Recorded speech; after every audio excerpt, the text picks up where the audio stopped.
Good morning అండి. ఈరోజు మన హార్వెస్ట్ అది వచ్చేసి సిలోన్ బచ్చలి. సిలోన్ బచ్చలి అంటే చాలామంది తెలుగులో దుంప బచ్చలి అని కూడా అంటారు. అది ఈజీగా వచ్చేస్తుంది, ఎక్కడైనా మనం వేసేసుకోవచ్చు. ఇలా నేను గులాబీ మొక్కల్లోని వేసాను చూడండి, కొంచెం జూమ్ చేయము. గులాబీ మొక్కల్లో వేసాను చూడండి. ఇది ఏ మొక్కల్లో అయినా సరే మనం కలిపి వేసేసుకోవచ్చు, చాలా ఈజీగా వచ్చేస్తుంది, బాగా హెల్దీ కూడా. ఓకేనా?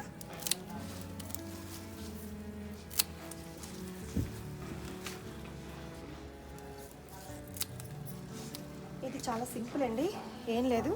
కూర అంతా ఇలా తీసేసుకున్న తర్వాత ఈ కాడ ఉంటుంది కదా, కాడని జస్ట్ ఇలా కట్ చేసేసి ఈ కాడల్ని మనం కొంచెం చెమ్మ ఉన్న మట్టి రెడీ చేసుకున్న కుండీలు ఉంటాయి కదా, ఆ కుండీలో జస్ట్ ఇలా ఇలా పాతేసుకుంటే, జస్ట్ ఎగ్జాంపుల్కి మీకు చూపిస్తాను చూడండి. ఇలా ఇలా గుచ్చేసుకుంటే సరిపోతుంది. ఇలా ఇలా నాటుకుంటే అది మళ్ళీ కిందన వేర్లు వచ్చేసి కొత్త చిగుర్లు వచ్చేసి ఇలా మొత్తం ఆకులు వచ్చి స్ప్రెడ్ అయిపోతుంది. చాలా ఈజీ అండి, ఇది మెయింటెనెన్స్ కూడా చాలా ఈజీ, హెల్త్కి కూడా చాలా మంచిది. ఎక్కువగా పులుసు పెట్టుకోవచ్చు, పప్పులో వేసి వండుకోవచ్చు. దీనిలో ఉన్న పోషక విలువలు అన్నీ కాదు. ఇది ఇప్పుడు ఉన్న జనరేషన్లో చాలా తక్కువ మంది, చాలా రేర్గా వాడుకుంటున్నారు. చాలామందికి ఇంకా దీని గురించి తెలియదు. బట్ ఎక్కడైనా దొరికితే మాత్రం కంపల్సరీగా తెచ్చి ఇంట్లో ఇలా జస్ట్ ఒక చిన్న కుండీలో, బాల్కనీలోనో ఎందులోనో వేసుకుంటే సరిపోతుంది. వారానికి ఒకసారి మనకి పప్పులో వేసుకోవడానికి అలా ఒక ఫ్యామిలీకి వచ్చేస్తుంది. ఇది తమలపాకులు తొట్టండి, ఇందులో కూడా వేసేసాను. జస్ట్ ఇందాక చూపించాను కదా, చూపించిన విధంగా ఇలా అందులో నాటుకున్నాను అనమాట. నాటుకుంటే ఇలా వచ్చేసింది. ఇదిగోండి, ఇంకొక పూల కుండీలో వేసాను అనమాట.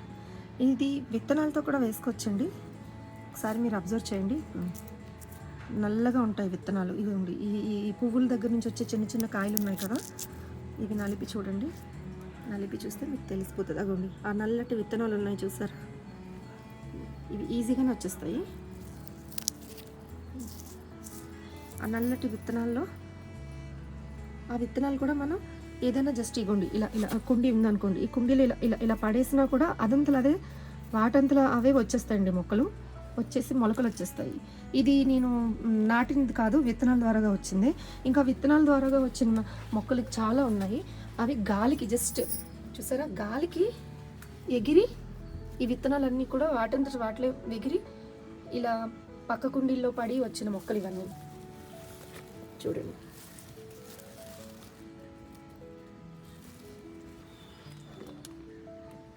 చాలా ఈజీగా వచ్చేస్తాయండి. మనం ఇందాక చూపించిన విధంగా అయినా నాటుకోవచ్చు, లేదంటే ఇలా విత్తనాల ద్వారా అయినా సరే వచ్చేస్తాయి.